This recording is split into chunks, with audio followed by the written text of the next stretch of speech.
Hello traders, welcome to Nifty, Bank Nifty, Sensex and Mid Cap Nifty analysis for January 14, 2025. So అందరికీ సంక్రాంతి శుభాకాంక్షలు.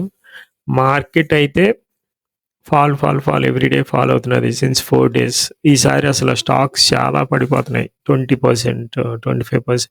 Peak నుంచి చాలా stocks almost like 30-40% చాలా stocks పడ్డాయి. Index అయితే 12% పడింది. Bank Nifty last week 4.5%.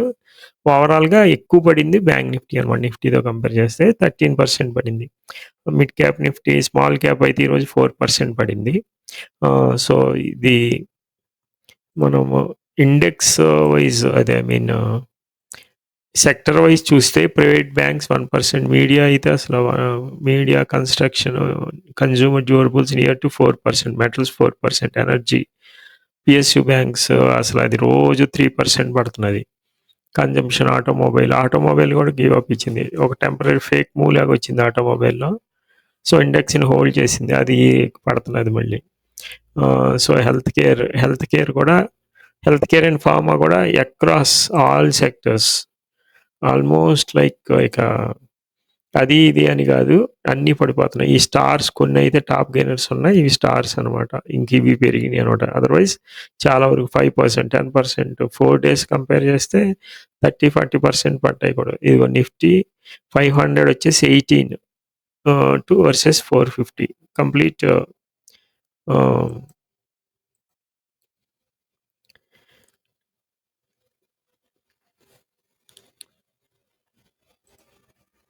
Complete drop అనమాట. 80 అంటే ఆల్మోస్ట్ లైక్ 18 పెరిగినాయి అంతే. మిగిలిన ఇందులో అప్డేట్ అయినట్లేదు. సో ఓవరాల్గా వచ్చేసి ఎఫ్ఐఎస్ నియర్ 4,000 crores మినట్ ఉన్నారు. డిఐఎస్ 8,000 crores నియర్ కొన్నారు. కానీ మార్కెట్ అయితే భారీగా పడింది. సెన్సెక్స్ అయితే 1000 points. ఐటీ కూడా గివ్ అప్ అయింది. IT almost like 1.5%. నిఫ్టీ 1.5%, అన్నీ 1.5%. ఇవి 1.5% పడితే ఇప్పుడు రూపీ వచ్చేసి టూ మచ్ ఫాల్ అయిందనమాట. హైయెస్ట్ ఇంకా గవర్నమెంట్ వదిలేసినట్టు ఉన్నది రూపీ ఫాల్ని.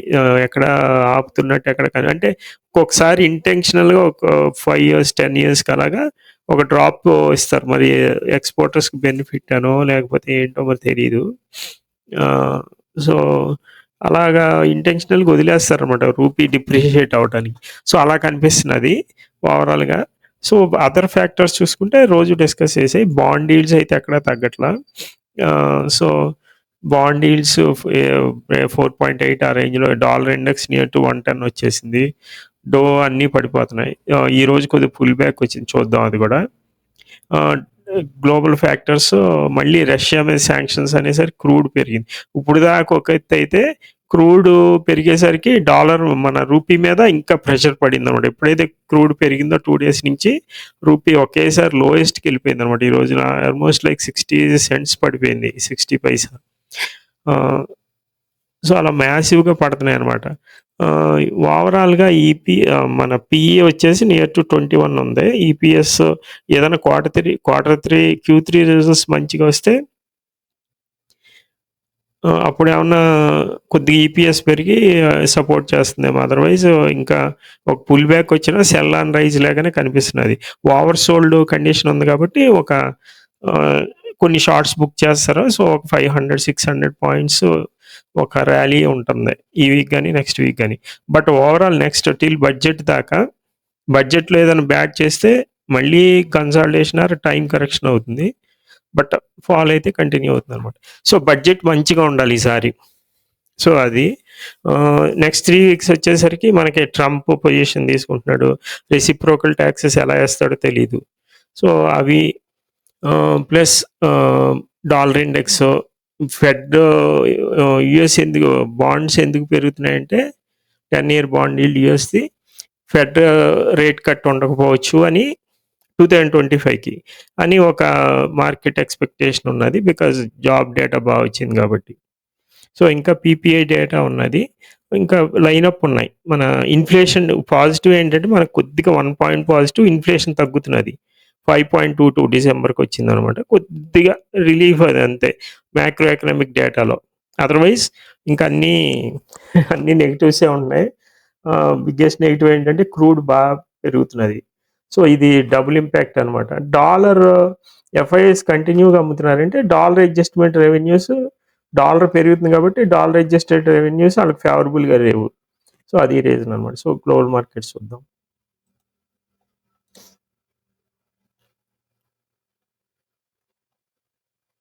గ్లోబల్ మార్కెట్స్ అయితే డో అయితే 170 పాయింట్స్ అప్ అయింది. యుఎస్ అదే నాస్డాక్ అంటాం కదా, IT index near to 1.16% up అయింది. అంటే 100+ అటు ఇటు negative to positive over sold అయినాయి కదా బాగా.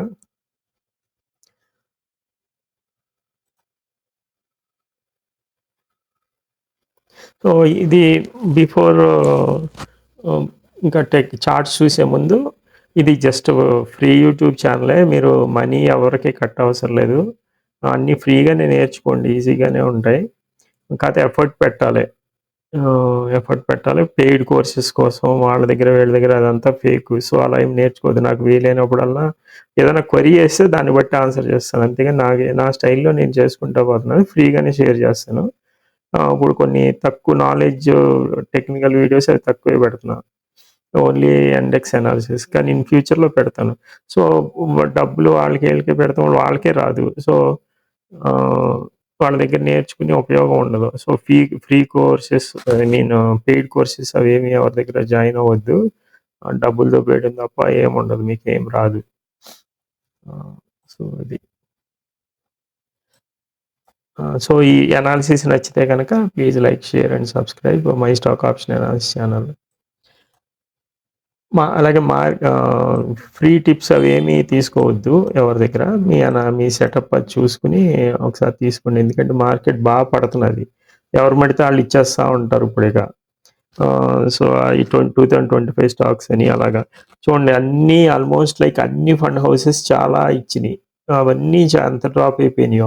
2025 అని, లేకపోతే దివాళీ టిప్స్ అని అసలు ఎక్కడో ఉన్నాయి. ఇవి ఆల్మోస్ట్ లైక్ 20-30% పడిపోయినాయి.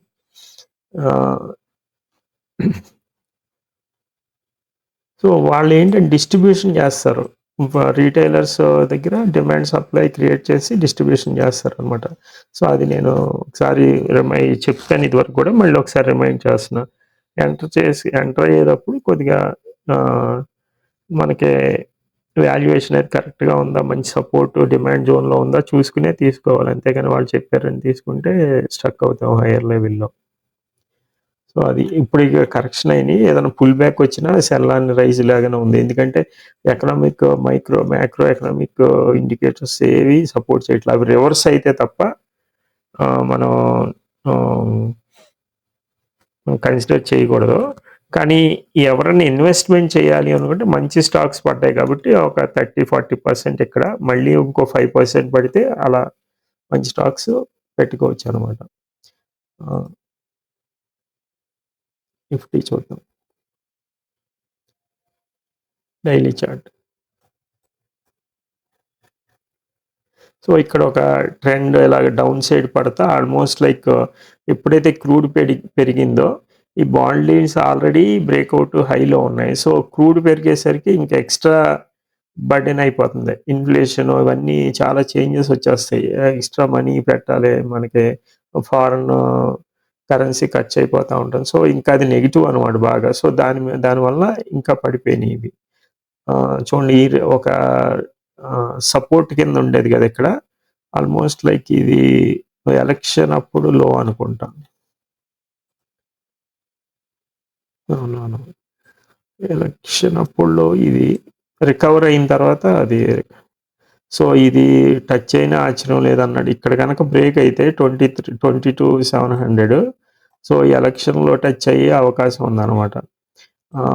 అలాగే ఇక్కడ ఒక ట్రెండ్ లైన్ ఉంది కదా, అది కూడా ఇక్కడ కోయిన్సైడ్ అయితే అవ్వచ్చు.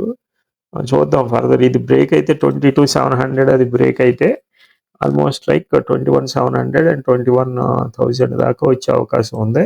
మధ్యలో ఒక ఫాల్ అయినా కూడా ఒక పుల్ బ్యాక్ వచ్చి మళ్ళీ సెల్ అండ్ రైజ్ రావచ్చు అనమాట.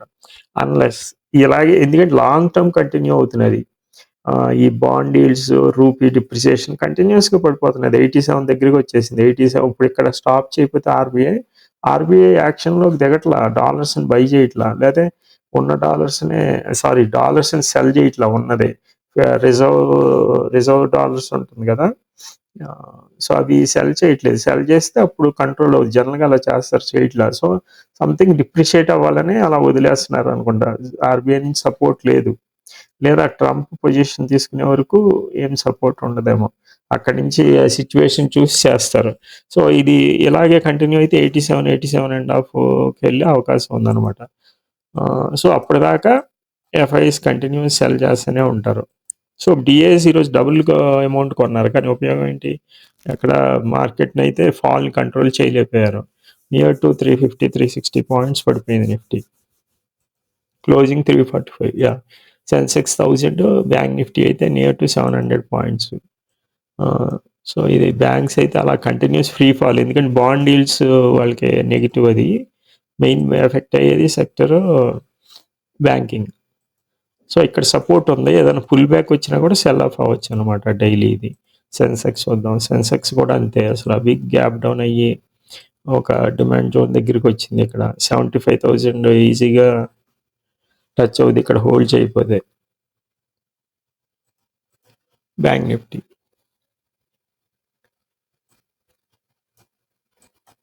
సో, ఏదన్నా బై సైడ్ కాల్ వస్తుంటే ఏదన్నా షార్ట్ కవరింగ్ అవ్వలేదంటే టక్‌మని పడిపోతున్నది. కంట్రోల్ అవ్వట్లేదు. సో, ఇది బ్యాంక్ నిఫ్టీ ఒక క్రూషియల్ సపోర్ట్ 48,500 పడిపోయింది. సో, నెక్స్ట్ వచ్చేసి 4700, 47,500 అండ్ 46,500 అక్కడ దాకా వచ్చే అవకాశం ఉందనమాట. ఇక్కడ మధ్యలో ఏమీ సపోర్ట్స్ లేవు. ప్రాపర్ సపోర్ట్స్ లేవు. ఇదే ఫస్ట్ రీచ్ అయిపోయేటట్టున్నది. ఇది జూన్ ఎలక్షన్ రిజల్ట్ రోజున్న నిఫ్టీ కన్నా కూడా. ఇదైతే అలాగా ఈ ట్రెజరీ హీల్స్ ఎప్పుడైతే బ్రేక్అవుట్ అయినాయో ఇది ఫ్రీ ఫాల్ అయిపోతున్నది. కంటిన్యూస్ 4 డేస్ నుంచి ఫాల్, అంతకుముందు కూడా బిగ్ ఫాల్ అయిపోయింది. సో, ఇది మోర్ దెన్ నిఫ్టీ ఇది 14%, 13% పడింది. 2% ఎక్స్ట్రా పడింది.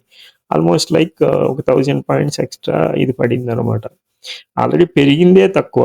ఆల్ టైమ్ హై బ్రేక్ అవ్వలేదు. నిఫ్టీ 2 టైమ్స్ బ్రేక్ అయింది. ఇది బ్రేక్ అవ్వలేదు కానీ లో మట్టికి న్యూ క్రియేట్ చేస్తున్నది. అంటే బ్యాంకింగ్ స్టాగ్నెట్‌గా ఉన్నాయి. Almost like 2, 3 years. Kotak almost like 4 years నుంచి సేమ్ రేటే ఉంది. అలాగా. ఎస్‌బీఐ ఏదో కొద్దిగా పెరిగింది. కానీ చిన్న బ్యాంక్స్ ఏం పెరగలేదు. హెచ్‌డీఎఫ్‌సీ కొద్దిగా పెరిగింది. ఐసీఐసీఐ బ్యాంక్ పెరిగింది. ప్రైవేట్‌లో కొన్ని పెరిగినాయి ఏదన్నా ఉంటే. కానీ ఓవరాల్‌గా ప్రాపర్‌గా మిగతా సెక్టర్స్‌లో పెరిగినట్టు బ్యాంకింగ్ ప్రాపర్‌గా పెరగలేదనమాట. సో, ఇది ఆల్ టైమ్ హై ఏం క్రియేట్ చేయలేకుండానే న్యూలో క్రియేట్ చేస్తున్నది. కంపేర్డ్ టు నిఫ్టీ అనమాట. 2% ఎక్స్ట్రా పడింది. సో, ఇది నిఫ్టీ అసలు ఇది వాల్యూమ్సే డ్రై అయిపోయినాయి. ఇది ప్రీమియమ్స్ వచ్చేసి చాలా హైలో ఉన్నాయి. విక్స్ నియర్ టు 16 వచ్చేసింది. సో, మిడ్ క్యాప్ నిఫ్టీ చూడండి ఇక్కడ ఎప్పుడైతే ఈ ట్రెండ్ లైన్ బ్రేక్ డౌన్ అయిందో ఆల్మోస్ట్ లైక్ 1000 పాయింట్స్ కరెక్ట్ అయింది. ఈ 4 రోజుల్లోనే ఇది 1000 పాయింట్స్ కనెక్ట్ అయింది. ఇది నిఫ్టీలాగా కరెక్ట్ అయిపోతున్నది మిడ్, స్మాల్ క్యాప్స్. ఇది ఇంపార్టెంట్ జోను బ్రేక్ అయిపోయింది 12,000. సో, ఇంట్రాడే పాయింట్ ఆఫ్ వ్యూలో మనం చూసినప్పుడు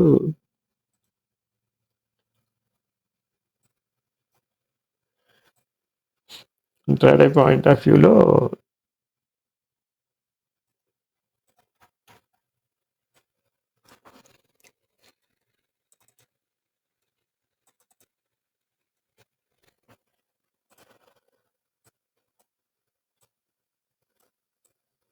సో, ఇక్కడ ఇప్పుడు అట్ ప్రెజెంట్ 23,000 దగ్గర ఉంది కదా! సో, బయింగ్ వచ్చేసి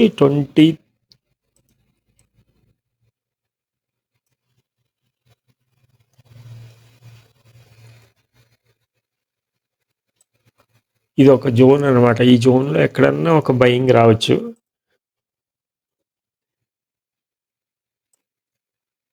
ఏదన్నా హ్యూజ్ గ్యాప్ డౌన్ అయితే అందుకే అంత పెట్టాననమాట. ఏదైనా పాజిటివ్‌గా ఉంటే గ్యాప్ డౌనే 200 పాయింట్స్ అవుతున్నది. సో, కేర్‌ఫుల్‌గా చెయ్యాలి.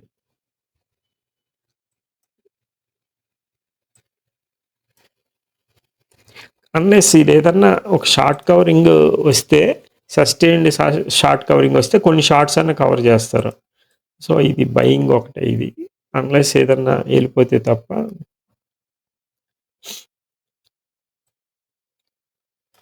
ఇది ఒక సెల్లింగ్ ఇక్కడికి ఏదన్నా వెళ్తే సెల్లింగ్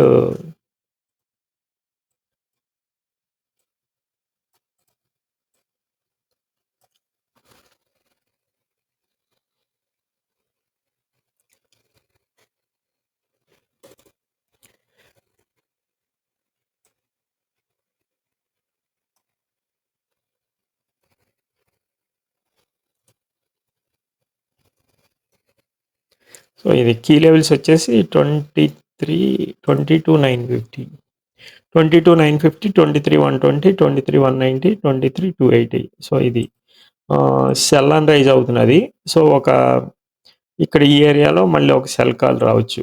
ఇది గ్యాప్ ఫిల్ చేయడానికి. ఈ గ్యాప్ ఎబో వెళ్ళిపోతే అంటే ఈ ట్రెండ్ లైన్ ఏమన్నా బ్రేక్అవుట్ అయితే తప్ప ప్రాపర్ బై కాల్ చేయొద్దు. తక్కువ పాయింట్స్‌కే చేయండి. అలాగే ఇది ఒక ఇంపార్టెంట్ జోన్ అనమాట. ఇక్కడ వరకు బయింగ్ ఇది బ్రేక్ అయితే చూద్దాం. కానీ ఇక్కడ ఒక బయింగ్ రావచ్చు. Short term buying. సో ఈ ఏరియా వాచ్ ఔట్ చేయాలి. లైవ్‌లో చూడాలి. ఇక్కడ బ్రేక్ అవుతుందా లేదా అనేది. ఇప్పుడు ఇంక సెల్ కాల్ ఏమవుద్ది. ఎందుకంటే ఎక్స్‌ట్రీమ్‌లీ ఓవర్ సోల్డ్ ఉంది. ఏదన్నా రివర్సల్ వచ్చిందంటే చాలా ఫాస్ట్‌గా వచ్చేస్తుంది. సో ఇంకా ఇది ఇంత సోల్డ్ అయ్యాక సెల్ కాల్స్ ప్రాపర్‌గా చేయండి. ఏదైనా గ్యాప్ డౌన్ అయితే అసలు చేయొద్దు సెల్‌లో.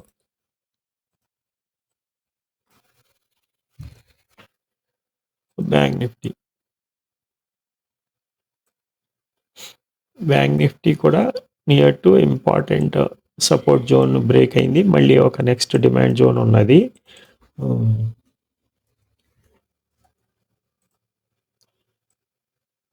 అసలు 1000 పాయింట్లు 500 పాయింట్లు అలాగా పడిపోతున్నది.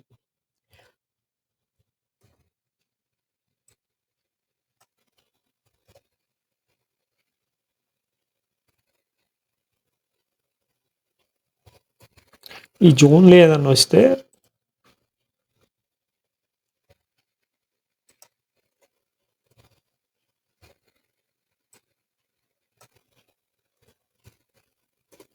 ఒక ఎక్స్ట్రీమ్లీ ఓవర్ సోల్డ్ రీజన్ ఉన్నదన్నమాట. సో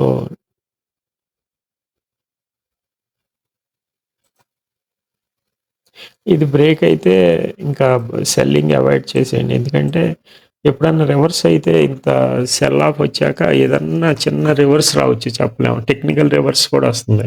సో అవాయిడ్ చేయడమే బెస్ట్. నియర్ టు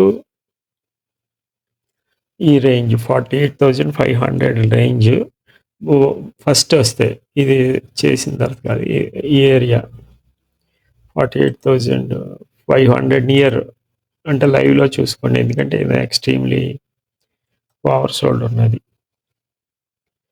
ఒక పుల్ బ్యాక్ కన్నా రావచ్చని ఎక్స్పెక్ట్ చేస్తున్నాను. కానీ ఏ రోజో చెప్పలేము అనమాట.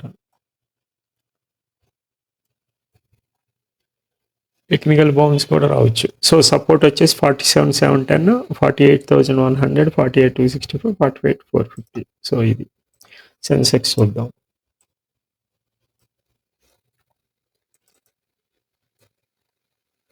సెన్సెక్స్ వచ్చేసి 1000 పాయింట్లు అలా పడిపోతున్నది.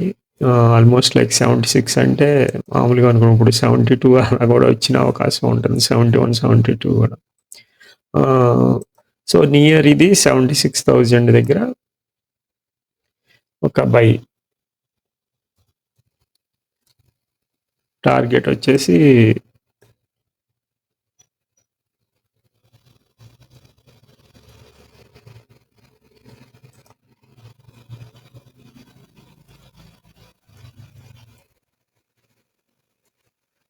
ఓకే. అది ఒకటే బై పడితేనే ఇక. సెల్బీలో ఇక్కడ 76,600.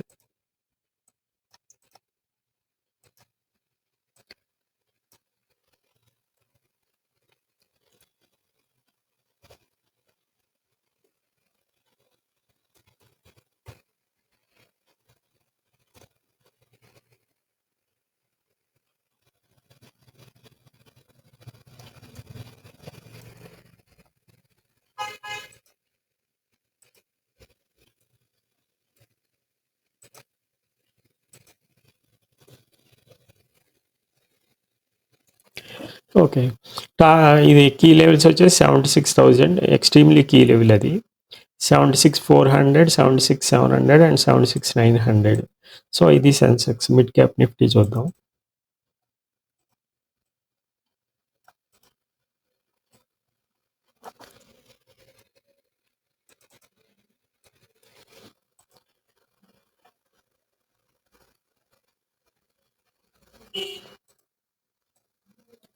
ఒక 1000 పాయింట్లు అలా పడిపోతున్నాయి 2, 3 రోజుల్లోనే మిడ్ క్యాప్స్.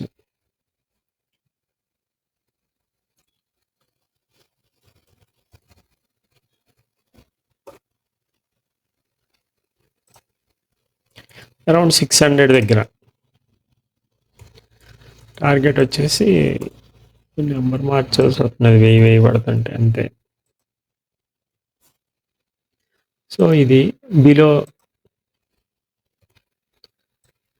600 పడితే